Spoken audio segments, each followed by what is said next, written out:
हाय, good morning student. आज हम बात करेंगे। आज क्लास 8 का हिस्ट्री सब्जेक्ट है और उसमें जो है, जैसा कि हम लोग जानते हैं, जो चैप्टर हम लोग क्लास लेसन 2 पढ़ रहे हैं और लेसन 2 में ईस्ट इंडिया कंपनी के बारे में हम लोग पढ़ रहे हैं। तो आज जो टॉपिक है वो है बैटल ऑफ पैलेसी। तो बैटल ऑफ पैलेसी को पढ़ने से पहले आपको थोड़ा सा पीछे जाना होगा। यानी मुगल का सेंट्रल पावर जब कमजोर हुआ, यानी कि आपने पढ़ा होगा लेटर मुगल पीरियड, तो उस लेटर मुगल पीरियड में धीरे धीरे जो है हर स्टेट अपने आप को इंडिपेंडेंट बनाना शुरू कर दिया। यानी हर जो प्रोविंस था वो अपने आप को इंडिपेंडेंट बनाना शुरू किया। उसी दौरान बंगाल में मुर्शिद कुली खान ने अपने आप को इंडिपेंडेंट घोषित कर दिया, और वो कैपिटल बनाया मुर्शिदाबाद, जो आज बंगाल में है, वेस्ट बंगाल में। उसके बाद आया अलीवर्दी खान। अलीवर्दी खान जो था उसका कोई औलाद नहीं था, उसके केवल 3 बेटियां थी। तो सबसे बड़ी बेटी वहीं रहा करती थी, उसके पास उसका एक बेटा भी था। उसकी सबसे छोटी बेटी जो थी वो पटना में शादी हुई थी और वो विधवा हो चुकी थी। तो उसकी जो छोटी बेटी थी उसका एक बेटा था जिसका नाम था सिराजुद्दौला। तो वो अलीवर्दी खान तो उसको बहुत प्यार करता था।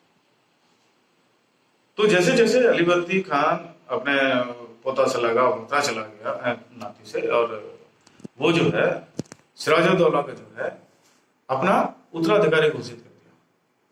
इससे जो है उसकी जो खाला अम्मी थी, यानी कि मौसी घसीटी बेगम, उसको बड़ा खराब लगा, क्योंकि वो आशा में थी कि मेरा बेटा को जो है वो सक्सेसर बनाएगा, उसको उत्तराधिकारी बनाएगा, लेकिन ऐसा कुछ हुआ नहीं और सिराजुद्दौला का बन गया। तो वहीं से एक तरह से कॉन्स्पिरेसी शुरू हो चुका था, और अलीवर्दी खान के मरने के बाद सिराजुद्दौला गद्दी पर बैठा। उस समय तक भारत में अंग्रेज आ चुका था। तो धीरे धीरे जो है अंग्रेज अपना पोजीशन मजबूत कर रहा था, और उसने कोलकाता में, यानी कलकत्ता में, उसने फोर्ट विलियम, जो उसका फैक्ट्री था, उसको वो बनाना शुरू कर दिया था, और वहां पर जो उसका किलाबंदी भी कर रहा था। लाख मना करने के बावजूद सिराजुद्दौला का वो नहीं माना।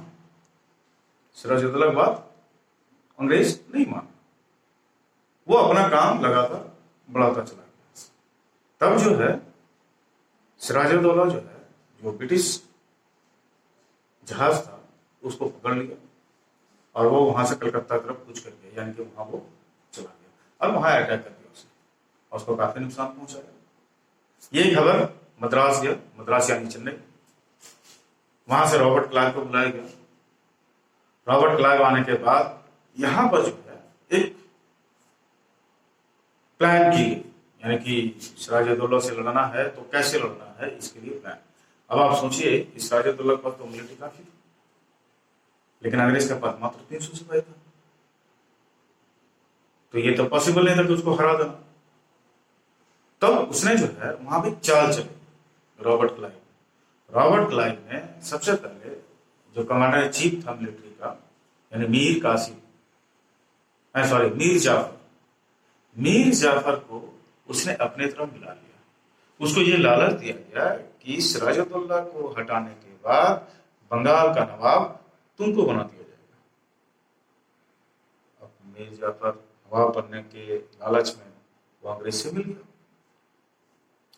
उसके बाद घसीटी बेगम को भी अंग्रेज ने अपने हाथ में लिया, क्योंकि उसको तो पहले से गुस्सा था।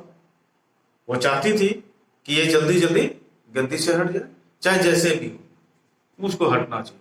उसके अंदर ये गुस्सा था। और तीसरा था अमीरचंद, जो कलकत्ता का एक बड़ा व्यापारी था। तो इन लोगों ने पूरी तरह से एक टेबल पर आके अंग्रेज से हाथ मिला लिया, और हाथ मिलाने के बाद अंग्रेज जो है पूरी तरह से तैयार बैठा।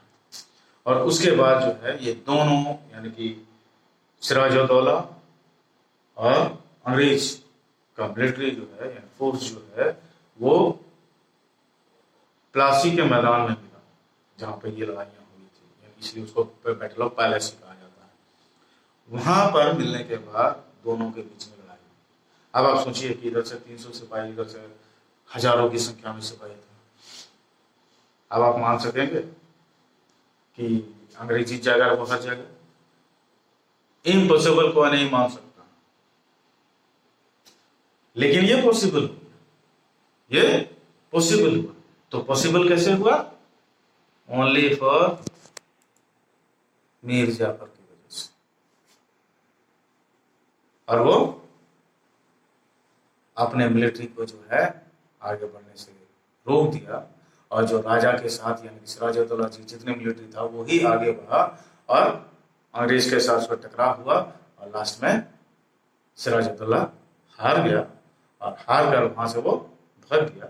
और भागते हुए मीर जाफर का जो बेटा था वो मुंगेर के पास उसको पकड़ के उसका कत्ल कर देता, और इस तरह से जो है सिराजुद्दौला खत्म हो जाता। और अब जो है वो एक पपेट के रूप में जो है मीर जाफर जो है अंग्रेजों का पपेट बन के अब वो गद्दी पर बैठ जाता है। यानी भारत का यानी इंडिया का वो अंग्रेज का पहला विक्ट्री था इंडिया में, जिससे उसको एक पॉलिटिकल इस्टेब्लिशमेंट मिला। वो था साल 1757। इसी 57 में यानी 1757 में बैटल ऑफ पैलेसी हुआ, और उसमें इसको जीत मिला, और अंग्रेज यहाँ का मालिक बन बैठा।